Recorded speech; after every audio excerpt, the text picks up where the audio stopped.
Hi, I'm Val. And I'm Mo. And together, we're the AdAstra team at Compass. True that. Yes. So we would like to take a minute and introduce ourselves to our audience and to everybody who hasn't had the fortune of meeting us yet. Yeah, for that, I'm sorry that we have not come out sooner. It's been a disadvantage to everyone else, of course. No, for us, we're very excited to introduce the AdAstra team to Compass. We are now wrapping up on our first year of business, and we want to let you know who we are. Yeah. Yeah. It's been a really nice, eventful year. We have no regrets, and we are just shooting for the stars. Yeah. So on that note. Yeah, so one of the big questions that we get is, how did we come up with the name AdAstra? I think that's a very good question, of course. My business partner over here, Mo, she is from Europe, and we were discussing it one day, like, hey, what would be Over a great name? margaritas. Of course, over margaritas, yeah. What would be a great name for us to introduce to everyone who we are and our company? And while we're sitting there, we're talking about all the challenges we've had in life and just what we've done to accomplish what we've accomplished to make this business for ourselves.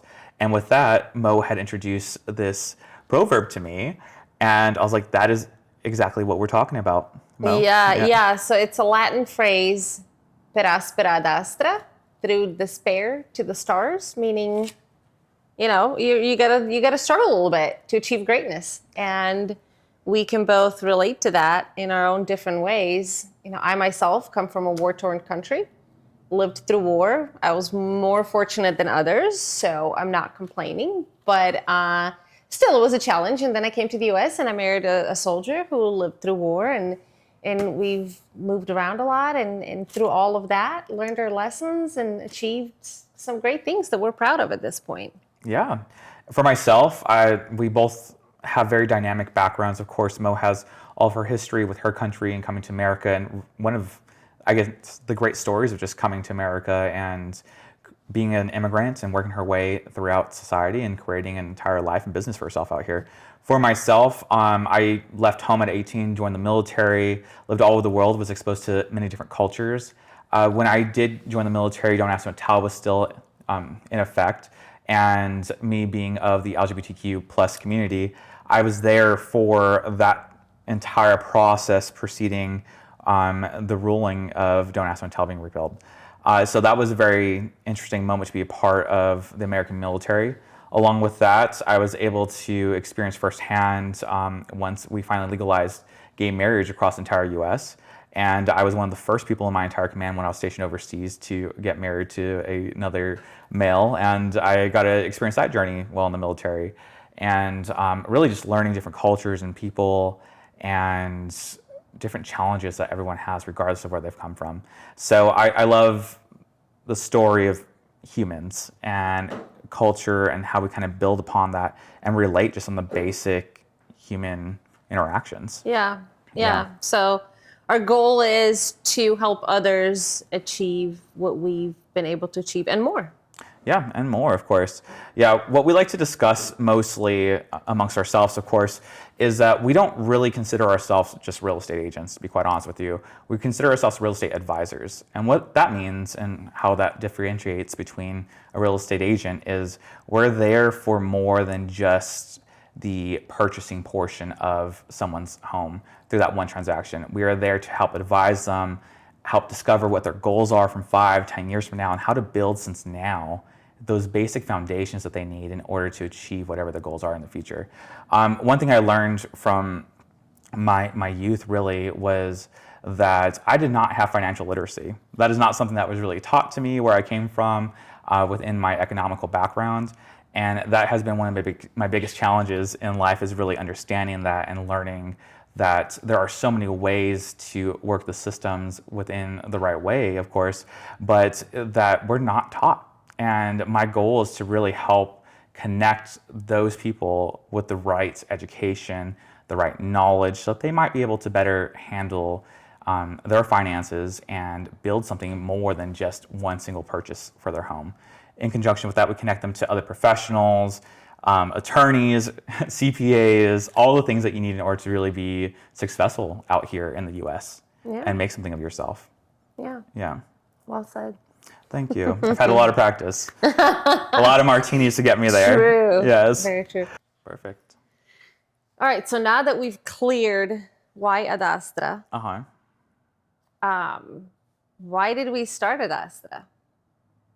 We wanted to make money. I mean, who doesn't? I mean, we wanted to achieve that dream, of course. No, I mean, I think that's a very valid question. One, to be completely honest with everyone, we wanted to make money. That's what anyone wants to do when they start a business, right?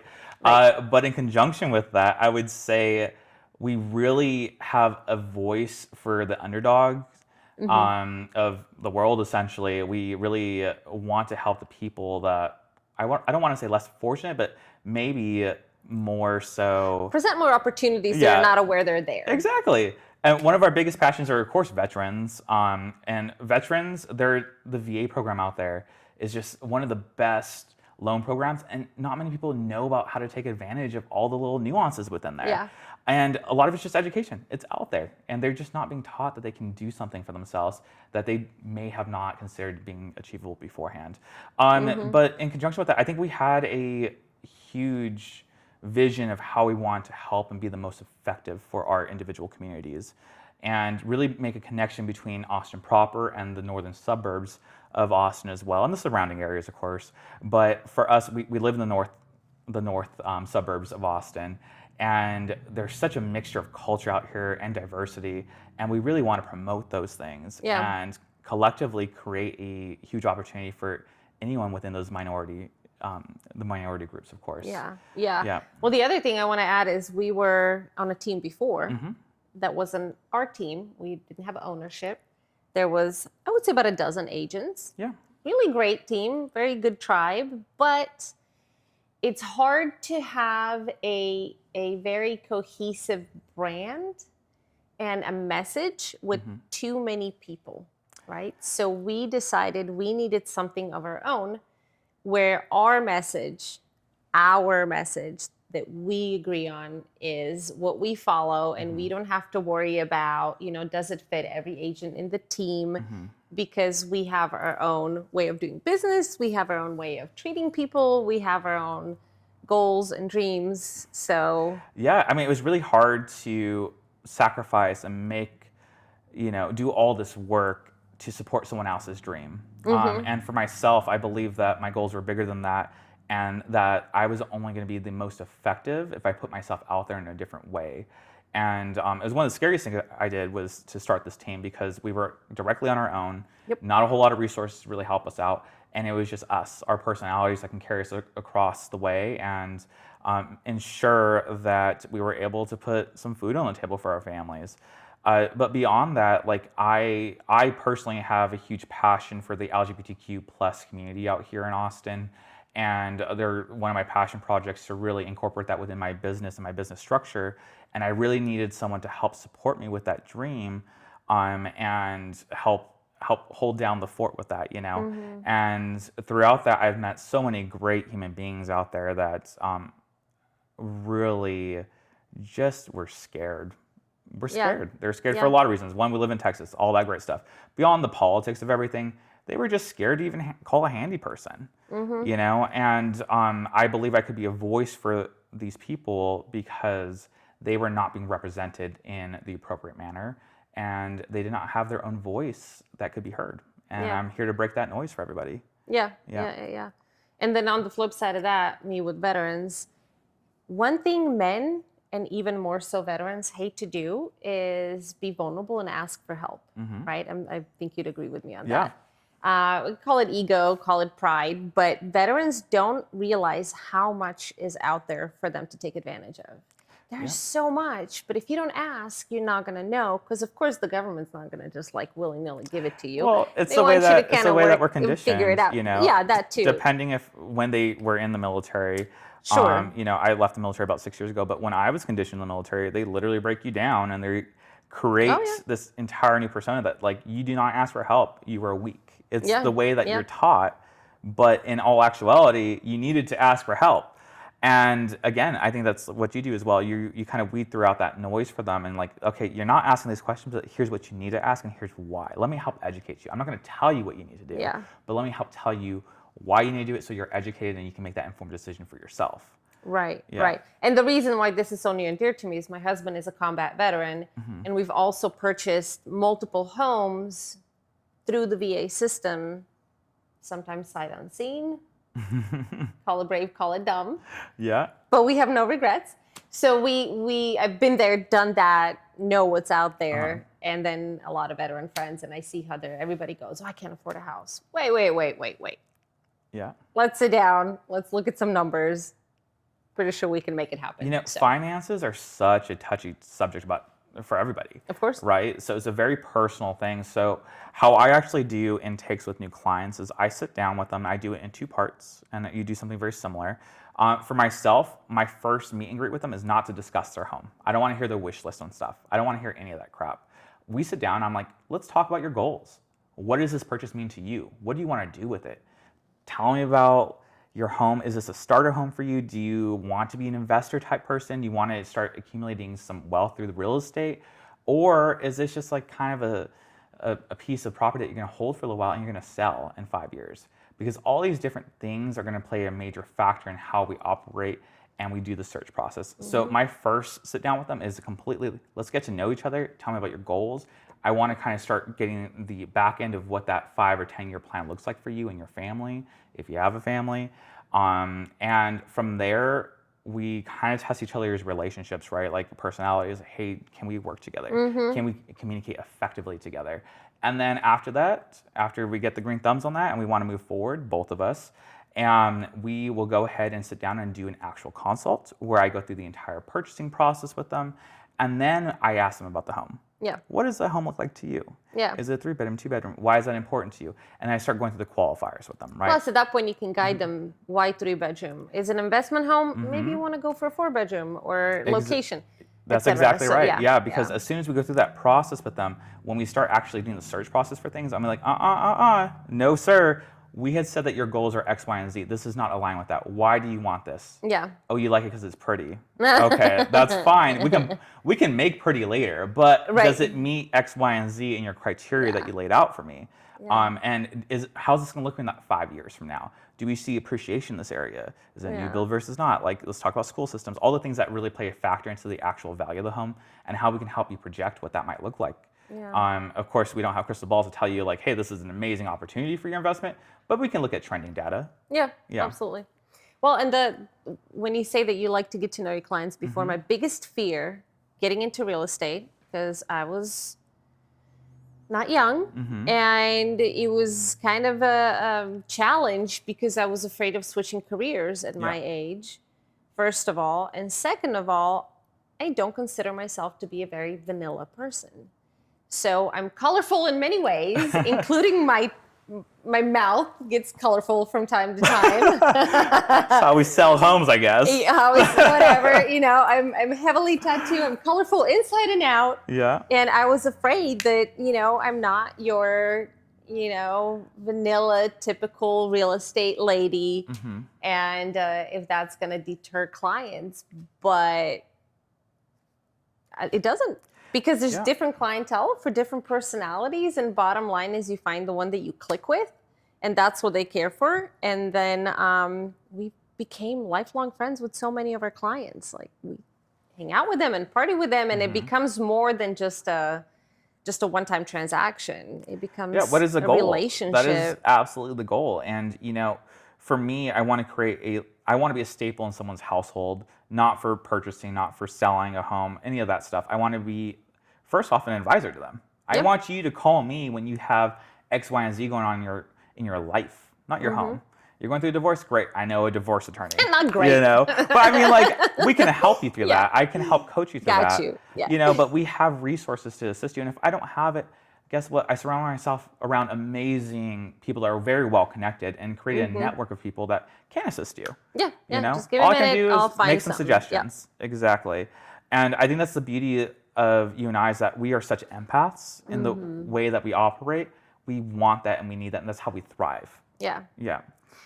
And sometimes we shoot ourselves in the foot with our overly kind and empathetic ways. Yeah. But it's always rewarding. And sometimes your back hurts at the end of the day from staging a house or Papa putting up Teddy. signs there. Yeah, we'll cut that one out. But yeah, I mean, it's so much fun. It's so rewarding. Yeah, I definitely agree with you. Okay, let me ask you this. How did you know I was the partner for you? Because you can handle it and you can dish it out. Okay, And okay. we have had a good chemistry since the beginning. And I think it's like one of those things you pick on people that you love Mm-hmm. and that you click with. Mm-hmm. And then there's those people that are just kind of on the outskirts of all of that. And Yeah. also, I love the way that you're upfront. Yeah. It's like, I can ask Val, does this make me look fat? And he's going to say, yep, take that off, burn it. Well, you know, growing up in my household and where I'm from, shit talking is like our love language. We definitely enjoy that. Like, Yeah. you know, we can dish it, we can take it, but also we come from a place of kindness, which sounds not appropriate, but we do. Yeah, We really yeah, do. yeah. And I think that is something that has really been difficult with my friendships after the military, of course. Yeah. Was I'm so blunt and direct with so many different aspects of things and how we converse with people, but sometimes it rubs people the wrong way, which I get, and Yeah. I've had to learn different boundaries over time. Some things you don't say things to certain people, and some Right. things you can. You know, become a little bit more refined within that. But Yeah. I am very direct with a lot, and I think it's been one of my biggest like attributes in terms of real estate is that you'll meet so many people that will like fluff up everything, right? Yeah. They make it sound pretty and great, but they're not going to get to a point. And after some time of discussion, I'm like, I just no. What is the point here? How do we get a good outcome for both parties on here Yeah. and move forward? You know what I want to add is your ability to convey information. From the first time I met you at the open house little class that you held. Yeah. And you were so good with words and you presented really well and I was very impressed by that. And how did you feel about that day? Oh yeah. So funny story. I had met Mo before she joined the previous team that we were on, and she came up to me and started talking to me after class. I was like, okay, she seems interesting. Like she was talking about like her bikes that she was riding and stuff like that. And me being judgy, I was just like, "Ugh, I don't know if we're gonna be good friends. Like I don't know if we're the same type of people. Several weeks later, she ended up coming to interview for the team I was on, and through our interview process of that team, they would do like a happy hour, and you get to meet the person that they were considering, and they would meet the entire team, and the team would vote on them essentially, and they had to have majority roles. So, I voted no, actually. Yeah, I was like, no, I don't think she's a good fit. I don't think she's gonna be trustworthy. Yeah, there's something about her that I don't find trustworthy, and I don't know what it is. Which Yeah, is so hilarious. it is. Yeah. It is very funny now in retrospect because you're one of the people I trust most in the world.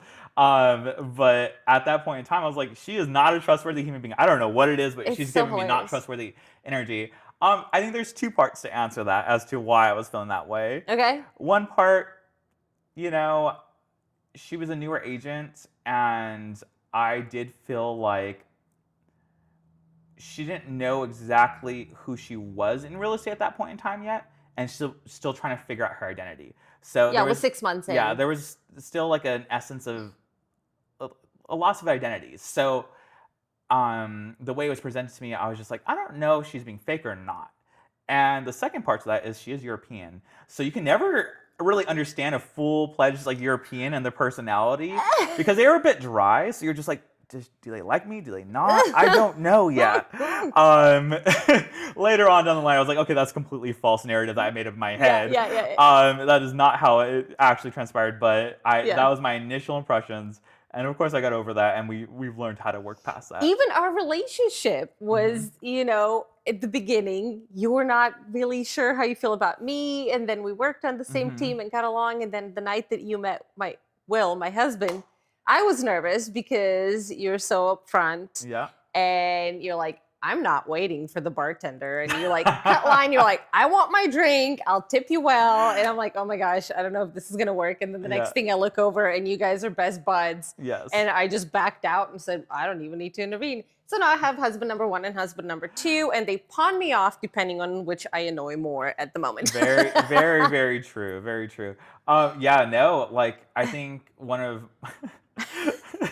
one of the things I'm most proud of is like my ability to kind of be a chameleon with different people. And I do have to say that I had to pay a lot of credit to that for my time in the military, just being that melting pot of individuals from all different backgrounds, different states, different areas. And you really had to learn how to navigate within that because I can't just be my flamboyant self all the time. I sometimes have to meet them at their level and Yeah. have an actual discussion, let them get to know my personality, and from there we can build out. You know, Right. sometimes too much of a peacock is too much of a good thing. Right. Yeah. Like I will wear long sleeves sometimes to Yeah. meet clients that Yeah. I have not met yet because I don't want them to judge my tattoos. I mean, we are still in a pretty conservative area, and and then once they get to know me, they're like, "You're cool." Yeah, good. I mean, we say that with a grain of salt when we say conservative area. We know that we're in Texas for Yeah. crying out loud. But secondly, like I think that we're very fortunate because we are so near Austin that we have a lot of people that are just open in Oh, general. absolutely. But our business does push out pretty pretty far past Austin. So we do have to tailor something sometimes. But again, we're just meeting people where they're at. But I am so impressed, honestly. When I moved to Texas, I was a little bit nervous about, how am I going to blend in? I'm personally not somebody who goes to church, and, I respect everybody's choices, but it's just not my jam.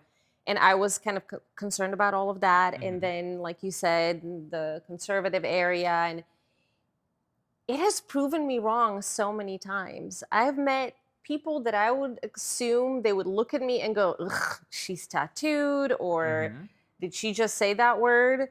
And they adore us. Like the sweetest little ladies love us, and Well, I think you're a good person. And I think that resonates more than visually. But again, like we're human. Like you're gonna have first impressions, and you're gonna look at someone and be like, "Hey, do I like you? Do I not?" And see how that kind of goes. But I think that you are a loud person with a loud personality, and I think that comes across the best way possible. You always come through with like the best of intentions. Yeah. Speaking of loud, a disclaimer. Anybody that hears me talk on the phone to my family, no, we're not arguing. If I speak in Croatian, it's because I'm very excited and passionate. Yeah. And we all go up to 11 on our volume when we speak. Yeah, the first Back time home. I heard her on the phone with her sister, I was like, are they fighting right now? What the hell's going on? This is a lot. Yeah. And then all I hear is, "I love you, bye." Like I was like, I thought there was a full-fledged like argument going on, but no, they were just my family having a normal usually kicks me conversation. out of the room. Just go talk somewhere else, you're too loud when I talk in Croatian. So they think you're loud too? Maybe, so it is a you issue. Maybe. That makes the most sense. Yes. Yeah. Tell me about give me a story about real estate. Like an experience I went through? Yeah. Okay. Sorry. Okay, so Let me backtrack. What has been your most complicated sale in the last 12 months? So there are two kind of similar ones that come to mind. One is a little bit older than 12 months, but that's irrelevant. Probate issues. Oh, that's fun. Okay. Probate can delay the process by years, right? And I was an agent in a transaction where children were going to inherit the funds from a sale of their parents' home. And everything seemed fine. Everybody seemed to be in an agreement. We were very fortunate, and we went under contract before even going on the market, got a good deal. Almost clear to close. We are, I want to say, less than a week from closing when the siblings decided to sue one another. And when that happens, everything gets put on hold, and nobody can do anything. You can't sell the house. You can't cancel the sale because you're contractually now obligated to sell this house. Yeah. The buyer really wanted it. Fortunately, they were super patient and willing to wait. And up until the last day, So finally, everything works out. It got drug on by another month of court and, you know, documentation and just ugliness. And then finally, everything gets worked out, and it's day before closing. I'm doing my due diligence. I'm so grateful that the buyers were so patient with us. I pull up to the house to do a last inspection to find probably half a dozen workers popping their heads out of the ground like meerkats from around the house. And I'm going, what is going on? They started foundation repair, the buyers on the house, before the closing, before it funded, before the deed was exchanged. And I about lost my cookies. Fortunately, everybody was cool. Pretended it didn't, not pretend it didn't happen, but said, let's write it out another 24 hours. That one was eventful. I was camping with my family, and all these phone calls were coming in. You're getting sued. You're getting sued. I never got sued. But that was a complicated one. Probate can be ugly, and people get ugly when it comes to money. Yeah. Even families can get a big feuds. I agree with you. And again, I think that's the importance of educating people on how to properly plan for their estates. There are so many different variances that you can go into. And that is a big one, is getting an actual drafted deed or even power of attorneys and how important that can be. But yes, estate planning. And my very, very first sale was a couple in their 70s, and they were getting a divorce in their 70s. Was this the one with the red cabinets? Yes, Okay, the red I remember IKEA that. kitchen. Yes. Okay. I liked it, color. Okay. But they not only did they live in the house together, but they lived on the opposite sides. They wouldn't speak to each other. One only spoke English, one only spoke Spanish, which fortunately I can understand. I just can't reciprocate, but she could understand English. So it was this weird bilingual back and forth. And like a middleman, while they're all in the same house at that age, and going through divorce and going through solar panels, then one approved, one didn't approve, and oh my gosh, the complications. But you know what? We're still in touch. So I made it work, and they're on their way. Everybody got what they wanted. And so divorce and probate. Oh, lots of legal stuff going on. Lots of legal stuff. Yeah, Lots I mean, of legal legal stuff. does create this extra added layer in there of complications. So I definitely agree with you on that. You? I have a lot of them actually. Yeah, I would say that some of the two most memorable ones that come to mind. One was more recent. It was a home that we're selling with solar. Yeah, solar can be fun. This particular solar home with solar was located in a solar community, so every home there had solar panels. However, they were leased. They were on a 25-year lease program. And my sellers, I was representing the sellers. The sellers were selling the property, but they were not going to pay off the actual lease for the solar panels at closing. They wanted the new buyers to take over the lease. So those are the two different variants that you can have with that. You can either pay it off or you can have the new buyers lease it out.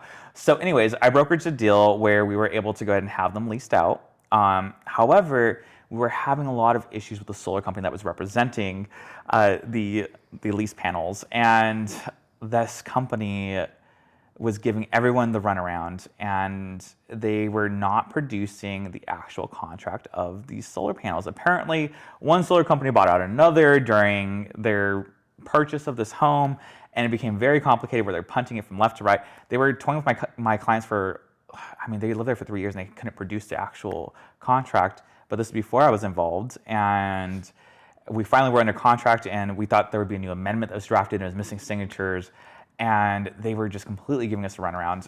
My client says, well, they tried calling them and emailing them, and we're working on this for 3 weeks straight. Yeah. And we're coming up towards closing. It was the week before closing, and finally, my clients were like, I don't know what to do. I'm not able to get in touch with anyone that can do anything effectively. They keep telling us that it's going to be resolved, and it's getting punted off, right? And the solar company wouldn't initially talk to me because I'm not a privy to that particular contract with them, but I didn't care. I ended up calling the solar company over a period of 3 days, and it told her for over 9 hours on the phone, on hold with several people, and I was able to escalate the problem so far up the chain that I actually was able to contact the regional vice president of Texas and get their personal email for their work email, and was able to get that resolved within 2 days of doing that. Yeah. You know, and that's just what we had to do sometimes. We had to sacrifice our own free Yeah. time and put some other projects to the side in order to ensure that the sale's going through. Yeah. And that's really the difference between a lot of agents. I'm gonna be very frank with you. Like, I feel like any agent can get a homeowner contract. It's not hard to get to negotiate and Right. get a homeowner contract. A really good agent is going to keep the deal together. They're going Yep. to do whatever they can to make the deal happen. That is the really difficult part about real estate, is ensuring Yeah. that all parties agree to all parts of the actual contract and adhere to that. And there's so many changes and variations that can happen after inspections and all these things and renegotiations. You have to have a skilled person that can keep everything together for you. Right, right. And so like with us, we're so kind of out of the box personalities. We're fun. We're you know, empathetic. We like to help our people. We like to stage our homes. We go above and beyond. But it's easy to get somebody, well, I don't know. I feel like for us, it's easy to get a client to fall in love with you and say, sure, you put my house on the market. And like you said, it's easy to put a house on the market. But then we're such pit bulls that it's kind of like I get so defensive over my clients, like my own family. So when the opposing side, let's call it, starts pulling some shenanigans that is just not right or is not doing my clients the favors, we really sharpen our fangs and, you know, and go after it and make sure that our clients are taken care of. Like I agree with you. Like, this business don't is hold a back. fun dance. It's a fun dance. Yes. So you have to understand the nuances of different personalities, including your own, your strengths and weaknesses, and then also the other end, right? So who's on the other side of the still? How do they operate? How do they communicate? How do I play that into my client's favor? Yeah. You know, some people need their egos fluffed. You fluff up their ego.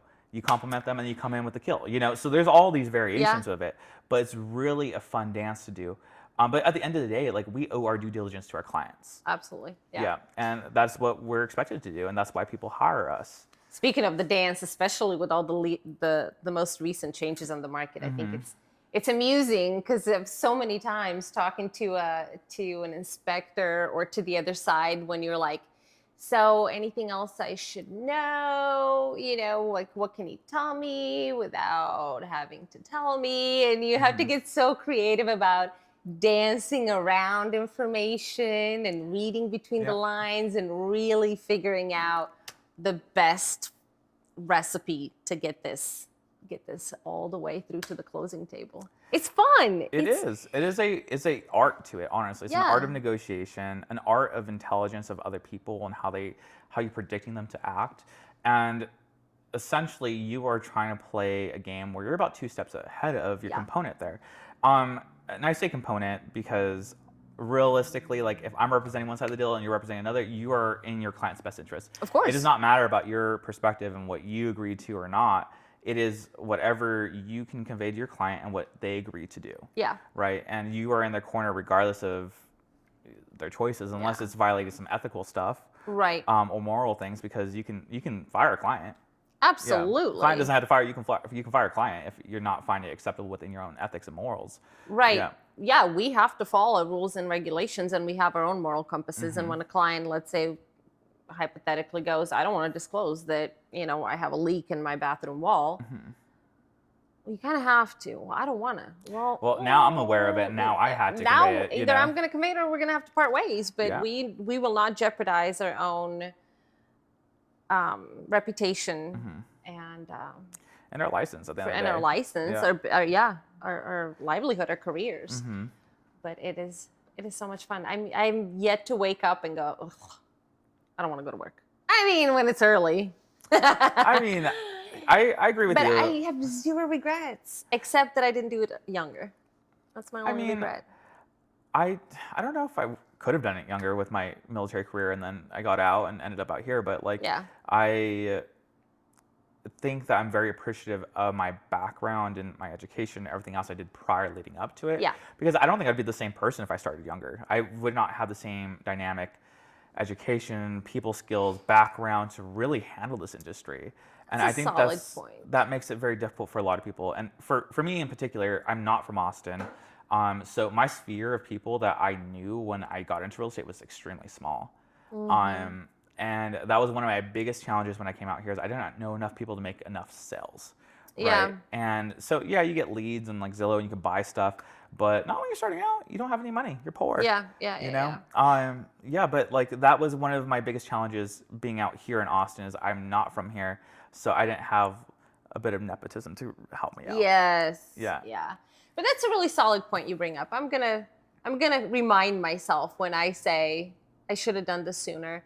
It's a good point because my background is in relatively high end corporate, and then working for the military and just very white collar, doing pretty well. And then I came to Texas, and I helped 4 different small businesses get off the ground and sell for profit.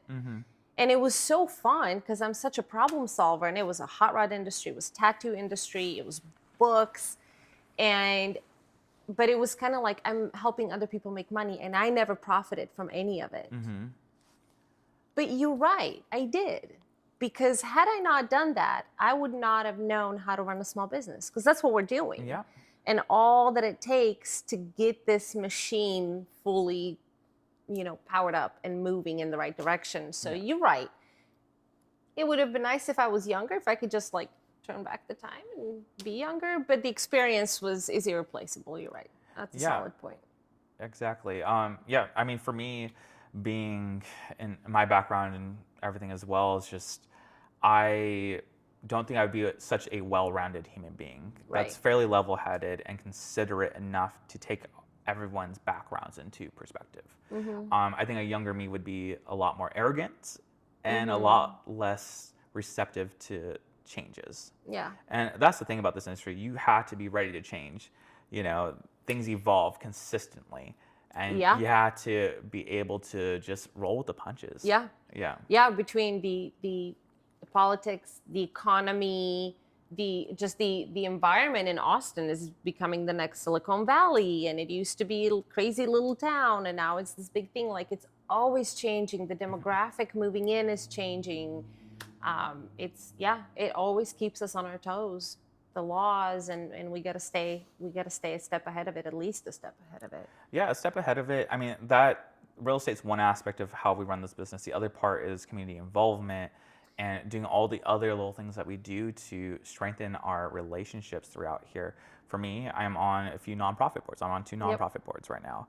And then for yourself, you do quite a bit of things. And you just graduated, right? I just graduated Citizens Police Academy, and I'm going to start volunteering for the Round Rock Police Department. And I'm super thrilled because I've always been such a big fan of law enforcement. I wanted to be a cop.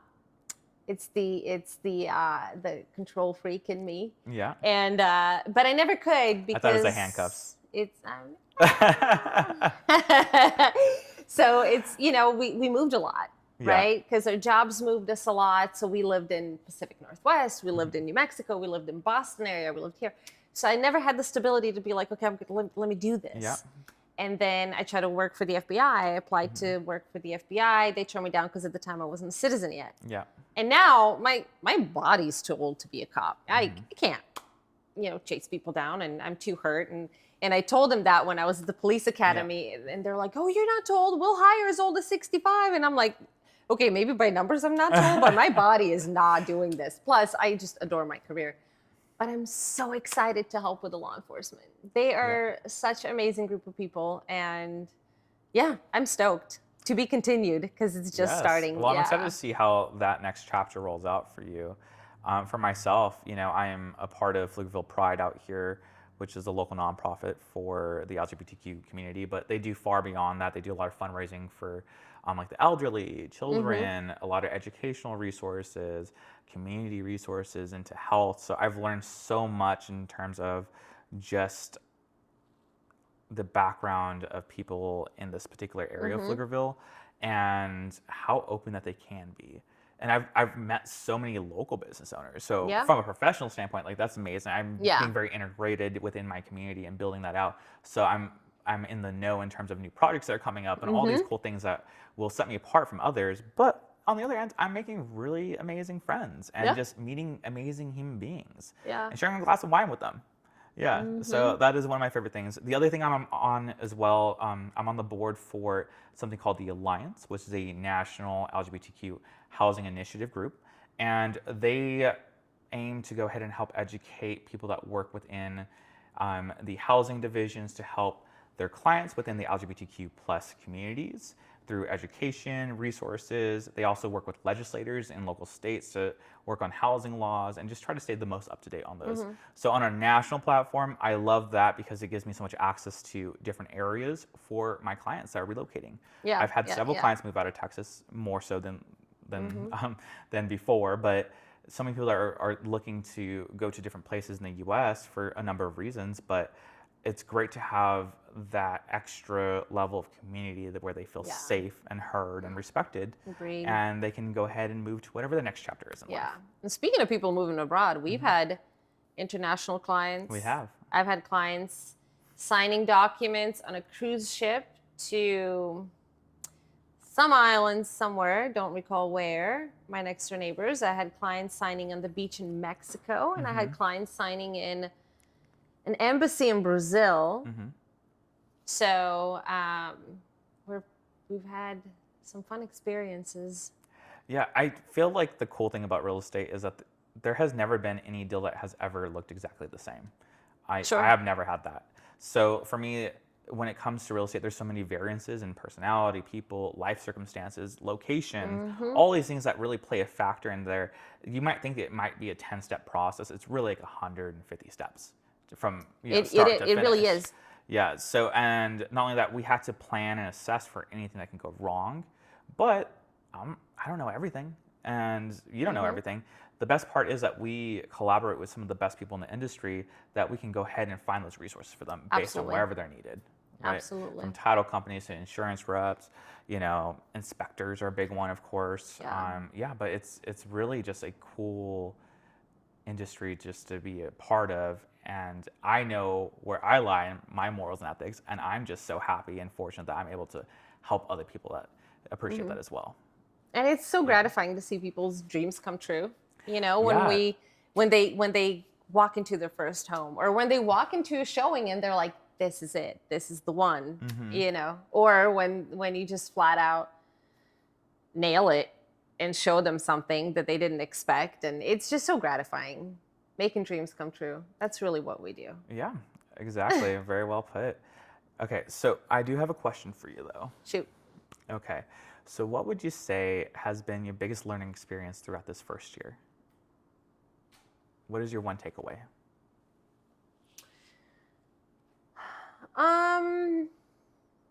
I would say probably listening. Really have to listen. And I hate stereotypes.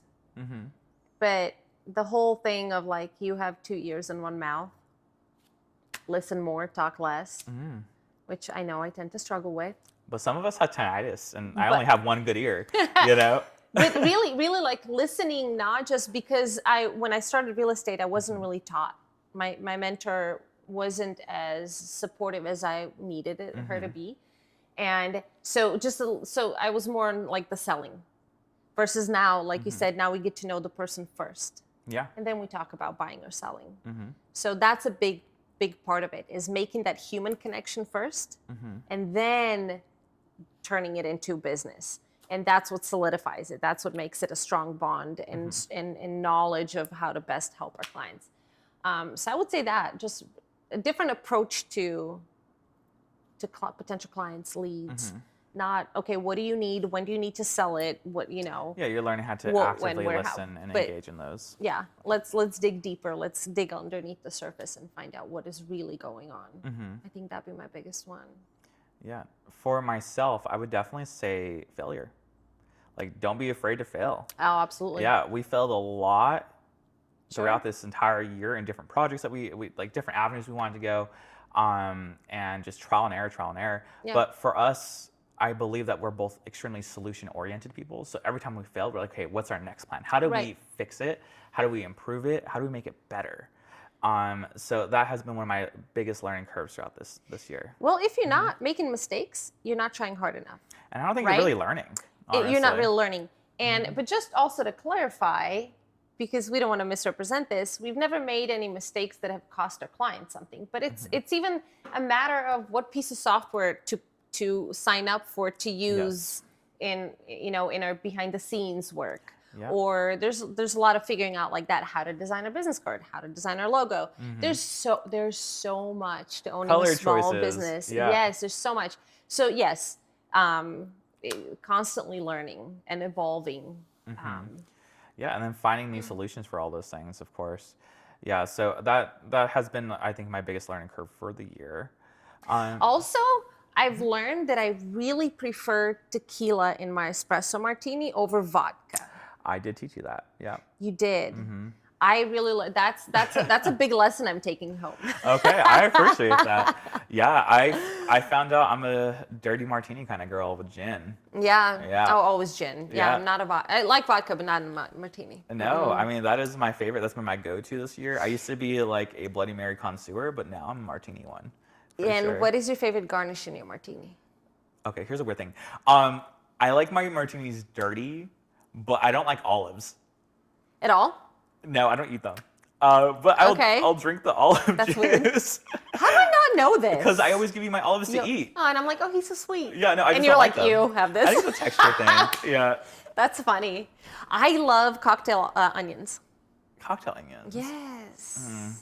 No, It's the ma'am. European in me. I guess so. I don't really like onions like that. That's all you, girl. I love cocktail onions. Yeah. No. Yeah. Mixology is a good time. Working at a bar is a good time. That's always such a great experience. It's a hit and miss with me. Sometimes we get carried away and we don't actually The work. working part fails. Yeah, it's the working part But we fails. make connections. We do. You know, one of my favorite is, I'm kind of a bar fly at Chewy's in Round Rock.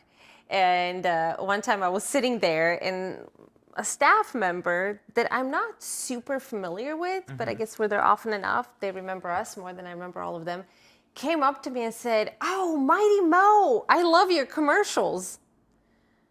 And I went, "What? I don't have commercials." Yeah. It's reels. The person was older. I'm like, first of all, those are reels.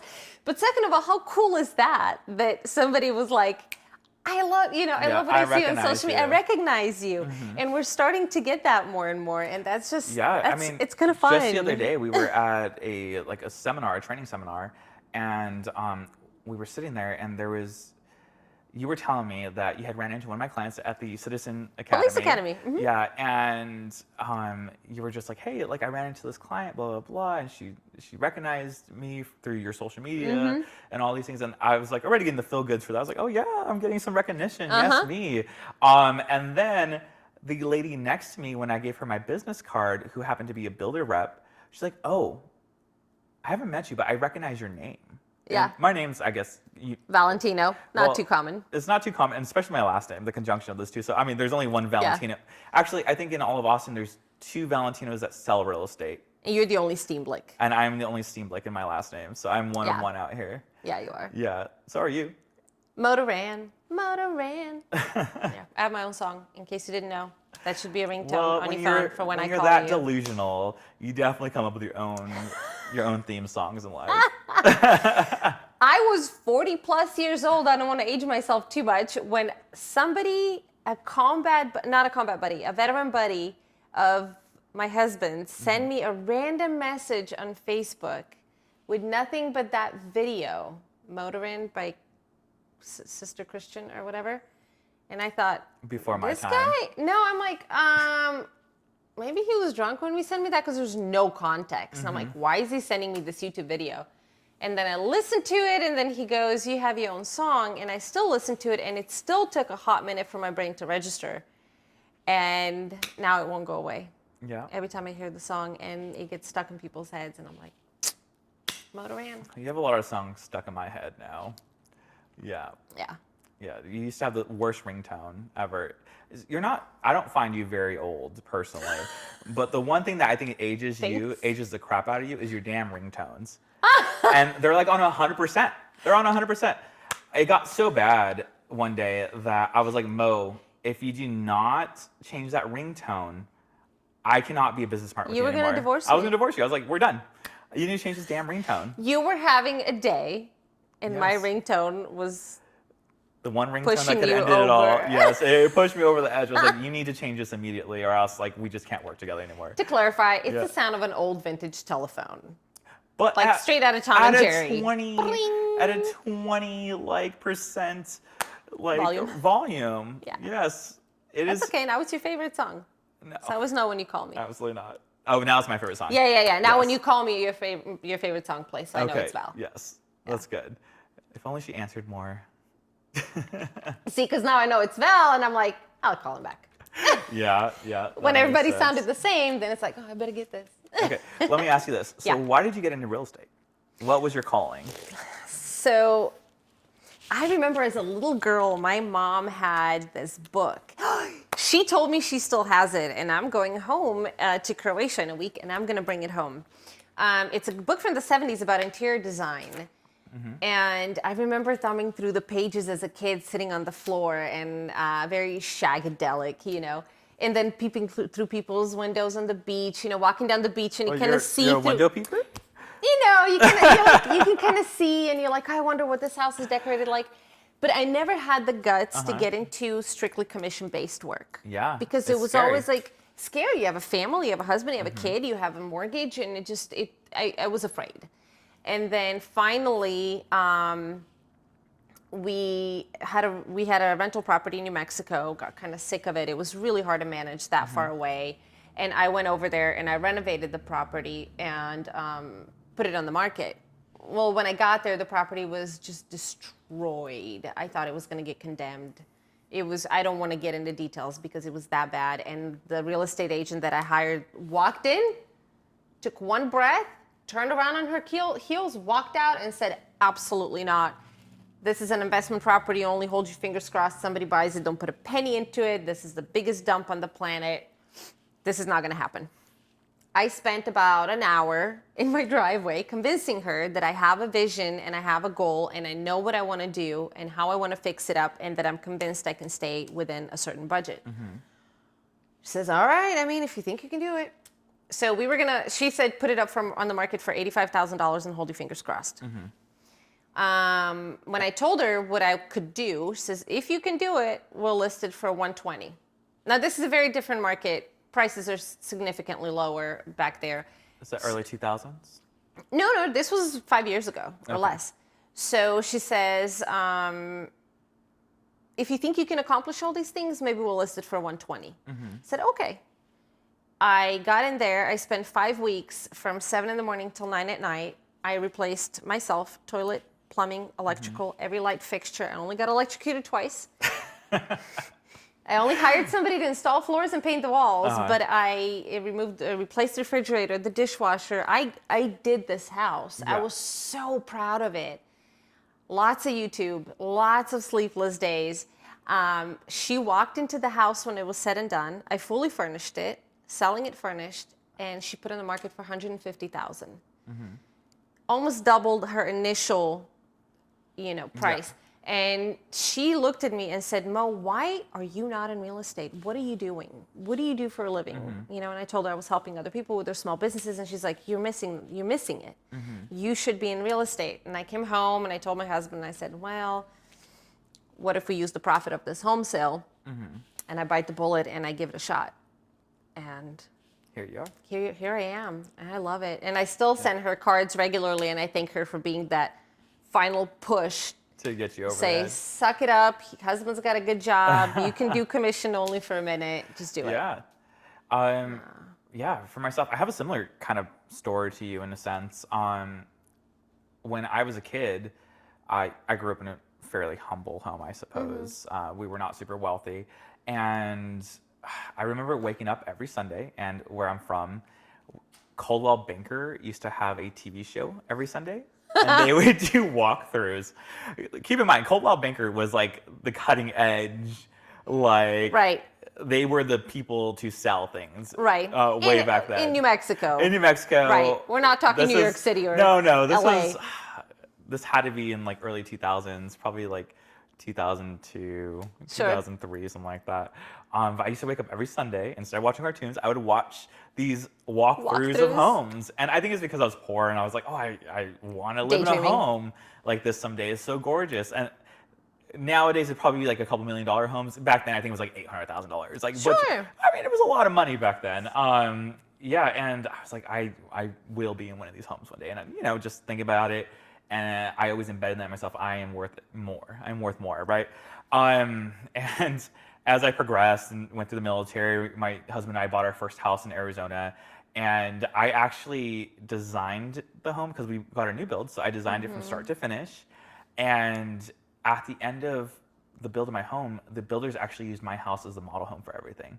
That's So awesome. they photographed everything for our choices. I don't want to stereotype and be like gays have the best choice, but I do. I have the best choice. Yeah. The best selections when it comes to style for those types of homes. Yeah. They ended up using it as their model home, and it was all over the entire city where we were located at in Arizona at the time. And they sold a lot of houses because of my model home. And I was like, I have good taste. I can make this work. Eventually, we got out of the military, ended up in Austin, and I had the choice to go back to school. And I started going back to school. I thought my calling was still going to be in medicine because I was a medic. And I started going back to school, and I was bored. I got bored because I was a Navy medic, a Navy corpsman attached to the Marine Corps. So I was used to being hands-on, doing sutures, doing actual trauma stuff. And now I was sitting in a classroom, just bored as hell, doing basic things I needed to do in order to get my degree to go pursue Transfer to the medicine. civilian world and stuff. Exactly. It did not translate, and I just had too much worldly experience at that point in time. I was like, this is not for me. Left school, and I was like, okay, well, now we need money. What am I going to do? What's our biggest bill? Yeah. Housing. That day, I actually went and applied for the apartment complex that we lived in, and I applied for the management team. And they didn't hire me for that location that we lived at. They actually hired me for the downtown locations. I don't know why, but they thought I'd do better in downtown. And I killed it in downtown. I did that for about a year and a half, almost 2 years. And I met a bunch of realtors through that process. And I was like, you know what? That sounds really interesting. I told my husband about that. I was like, I'm thinking about real estate. And he's like, no, you can do more. You can do better than that. You don't have to do real estate. Like, that's kind of a cop out. Right. And I was like, well, like hurt. I was like, okay, well, maybe I'm not. And so eventually I talked myself up and I was like, I'm just going to get my license. So I went through and I got my license. After my first month of like messing around, I actually sat down and studied for my licensing. And it took me like a month and a half to really study for my license, take my license. I'm a pretty fast learner and I remember pretty fastly. So I ended up taking my test, passing, and got into real estate. But I can see why my husband has said that. He just thought that medicine was my calling because I had talked about that for so long. At that point in time, we had been together for like 9 years or so. And I was like, I want to do medicine. I want to do medicine. And he was really trying to support that dream. And we both did not understand what went into real estate. I thought you just had to look cute, open up doors, and sell a home. I thought it was like selling Sunset. This is not Netflix. That is absolutely false. That is not it. That is such a small portion of what the actual job entails. It is marketing. It is being a therapist. It is education. Oh my gosh, how many hats we wear. There's so many aspects of things. And then that's if we're just doing our job in general. You have the other things, like sometimes we turn into project managers where we help people remodel properties. We've done a couple of projects like that. So like your home in Yuma, my home in Las Cruces, we designed these homes and had these visions. And we've had people with homes that are borderline distressed properties. But we're like, no, don't sell it as an investment. We have a vision. Let us run with it. And we nailed it. Yeah, we've done that put together for some multiple properties gorgeous out here. homes. In fact, I have one that I'm about to start a project on here in the next few weeks. I'm going to finalize some plans today with the contractor. But like I don't know. It's been such an amazing ride, and I think the best bet I ever made was the one on myself to allow myself to be in this industry fully. Just embrace everything that comes my way. And I've met amazing people, and I've had many amazing mentors that have educated me on all different aspects of real estate. You can go into luxury, you can go to all these other things. I'm a happy mixture of a few different aspects of real estate. But ultimately, I am drawn to the person in what their desired outcome is. Yeah. And if they have a vision for their life, then I'm there. I want to help support whatever that vision is. Yeah, absolutely. Yeah. So if you hire us to be your real estate advisors, you're in for quite a ride. I mean, it'll definitely be a long time. Yeah.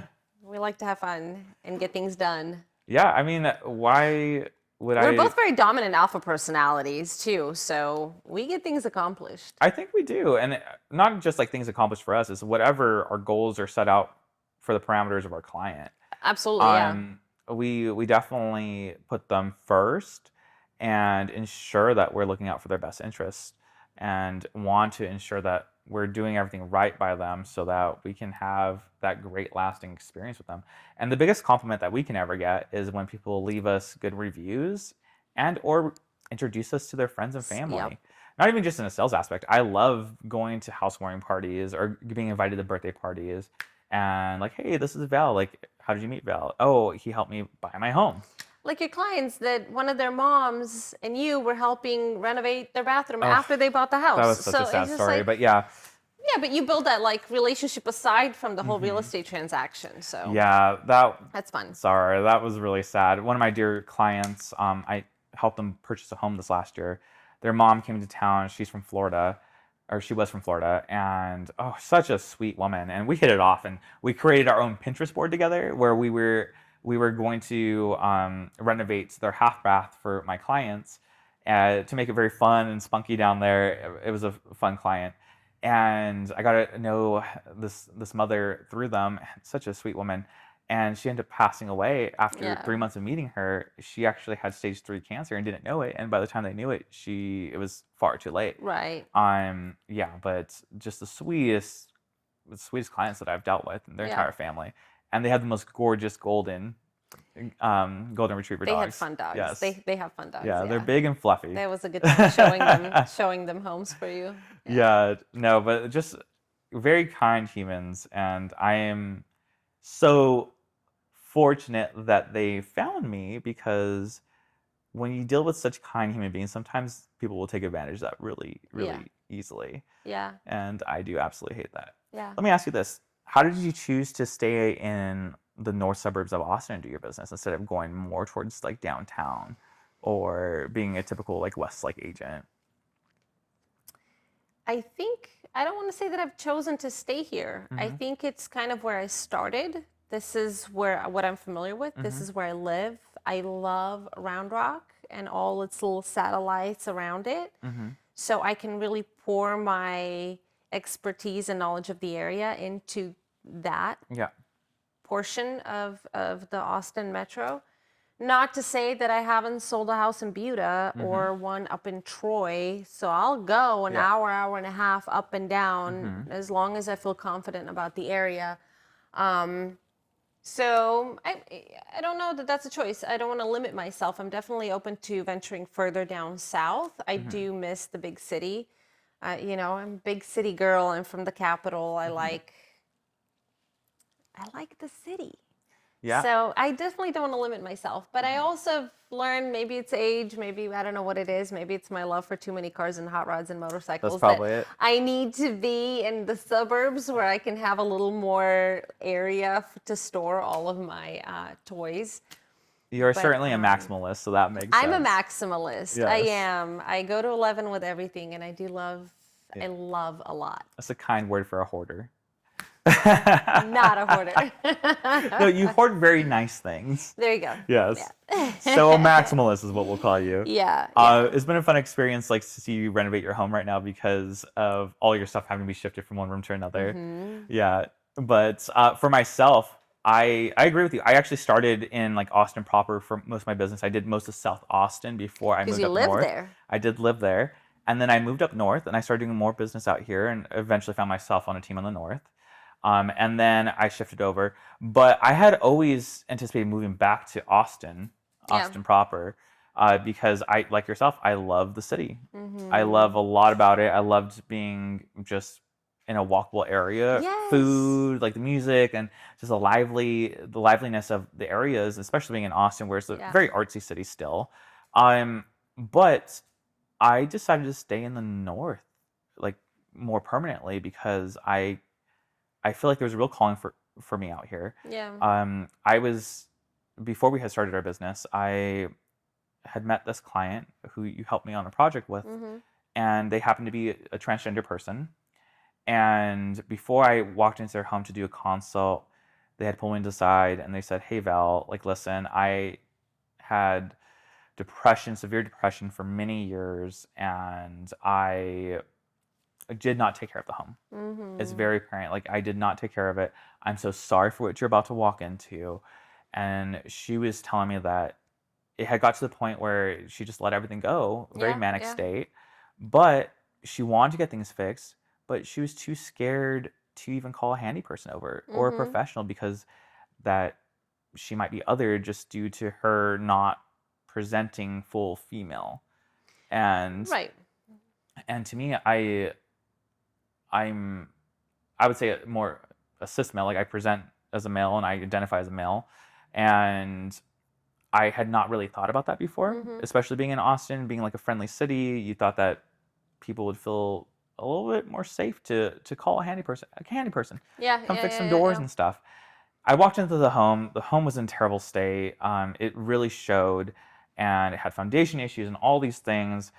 And I had to sit down and be like, "Hey, what's our goal with this property? Are you looking to make the most amount of money off of it? Do you have money to invest back into it?" Fortunately, she had a good amount of savings. She had a Yeah. good amount of money to invest back in the property. She was relocating out of state.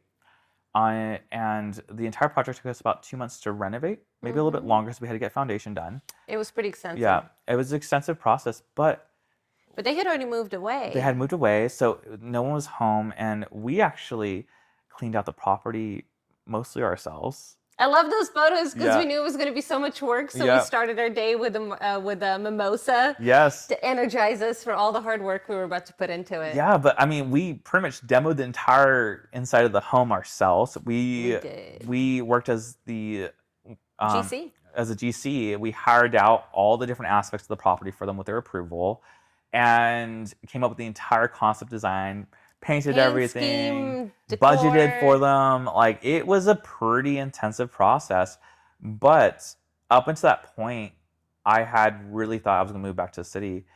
It wasn't until I heard her story and her feeling like there was no one there to represent her that I didn't know what my calling was. You And found, yeah. You're my like, calling was to stay in the northern area because I'm a tough personality and I can handle judgment from pretty much anybody, but I can be a representation of the people that don't have that voice Yeah. or not comfortable with speaking up for themselves. Yeah. And I really thought that myself and yourself are good advocates for these types of people, where we're able to just go in there and be that voice that is not able to be heard.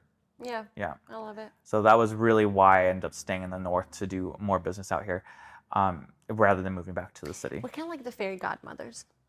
I mean, I'm a little bit more fairy than godmother, but yes, ma'am. You're the fairy and I'm the mother. We'll go with that. Yes. Yeah. But we definitely have a good time out here, and I've met such incredible individuals, and I like that we're close to Austin, but a little further north. So we do have a lot of people moving in from the city into these areas that are very diverse. Yeah. Yeah, very welcoming. It's a good time. We just need better food up here in the north suburbs. We do lack on that. I had to travel into the city, which is 10 minutes away, by the way. But I had to travel Yeah, into you're right. Austin to get some better food. That's Yeah. true.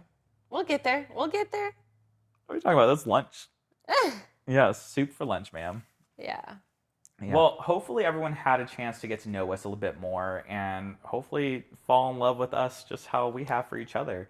And if you have questions about real estate or have any needs in the area beyond real estate, feel free to reach out to us if you have not followed us already.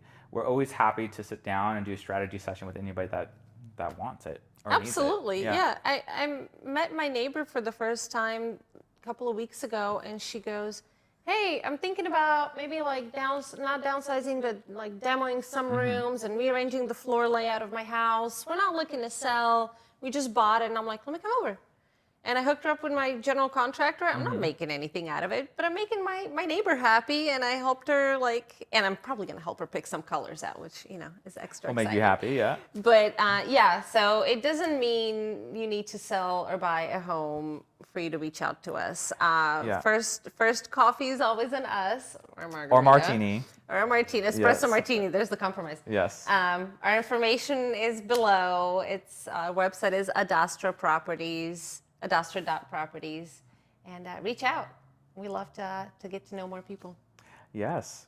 And with every purchase, you get a free star. That is very true. Yeah, we don't just shoot for the stars, we reach them. If you want to know how, you just got to give us a call, right? Okay. Bye.